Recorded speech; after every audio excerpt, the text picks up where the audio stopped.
મેઘરજ તાલુકામાં ફરી એકવાર ઉડ્યા ભમરા। મેઘરજના ભેમાપુર પાલ્લા ગામે ઉડ્યા ભમરા। વૃદ્ધાની અંતિમ વિધિ દરમિયાન બની ઘટના। 20 થી 25 માણસોને ભમરા કરડતા મચી દોડધામ। ભમરા કરડતા ઈજાગ્રસ્તોને 108 દ્વારા ખાનગી હોસ્પિટલમાં સારવારે ખસેડાયા। ભેમાપુર ગામેથી જીવદયા પ્રેમી ટીમ ઘટના સ્થળે પહોંચી અંતિમ સંસ્કાર મદદ કરી। વિધિ કરવા આવેલા હતા અને ભમરા અચાનક કઈ રીતે ઉડ્યા કોઈ ખબર નથી। અરે બધા 25 થી 30 માણસોને બહુ નુકસાન કર્યું। પોતપોતાની રીતે ભાગી ગયા। એ લાશ ઉપર કોઈ માણસ નહોતો। અરે 4 માણસે થઈ અને એની અગ્નિ સંસ્કાર કરે છે।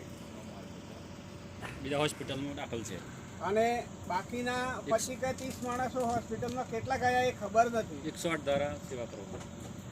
અને રાઠોડ જાલમભાઈ નવાભાઈ, સુરેશભાઈ ભાથીભાઈ રાઠોડ અને